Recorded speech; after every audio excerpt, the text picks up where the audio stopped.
Okay, now for the RTL update. Yes, I see.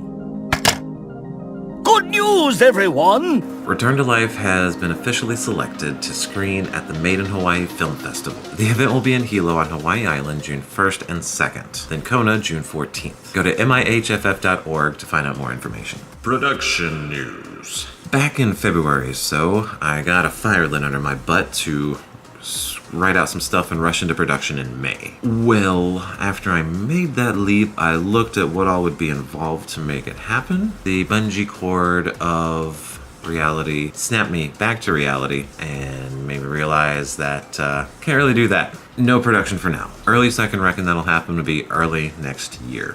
However, the most common critique I've received for RTL is that I need to find my voice as a writer, director. To wit. I've never used that phrase before. To wit, am I using it correctly? There needs to be a clearly defined story. I mean, there's plenty of plot, but we need a story. That is to say, it needs a central viewpoint around which everything else is based. Around that time, I got these critiques. I started going back to my prime inspiration and touchstone, the much loved TV series Firefly.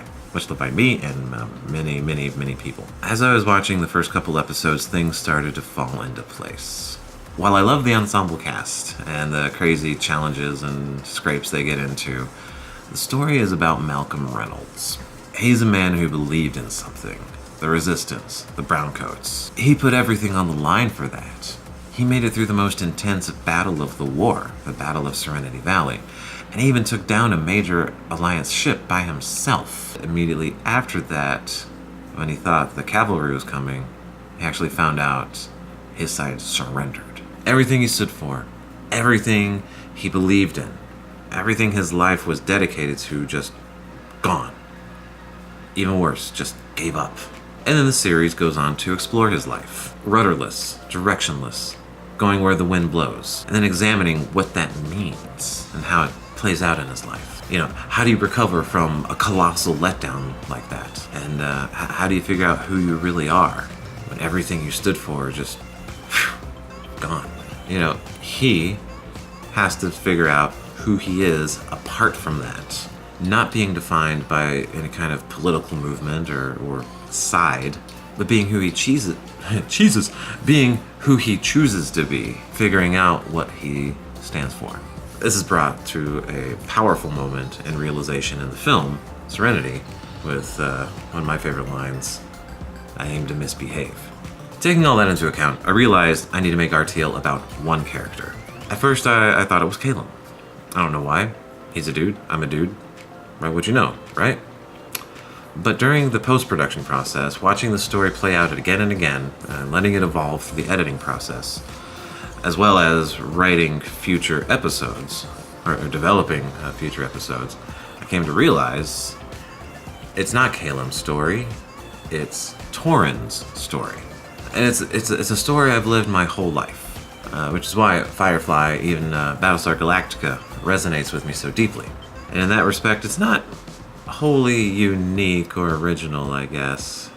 I mean, experiences are unique, but the story itself is as old as time. Someone losing their faith in something, a fundamental, foundational part of their life, move on, and then learn who they are in spite of it, apart from it.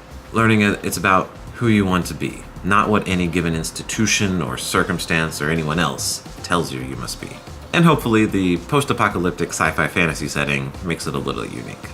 There's going to be some religious, spiritual stuff along the way. I mean, there's the whole magic thing. More specifically, the time I was developing this universe, this world, back in, 2002, 2003, C.S. Lewis played a huge influence on my life. Specifically his book, The Magician's Nephew. Magician's Nephew, where there's the world between worlds, where, in my eyes, all stories interconnect.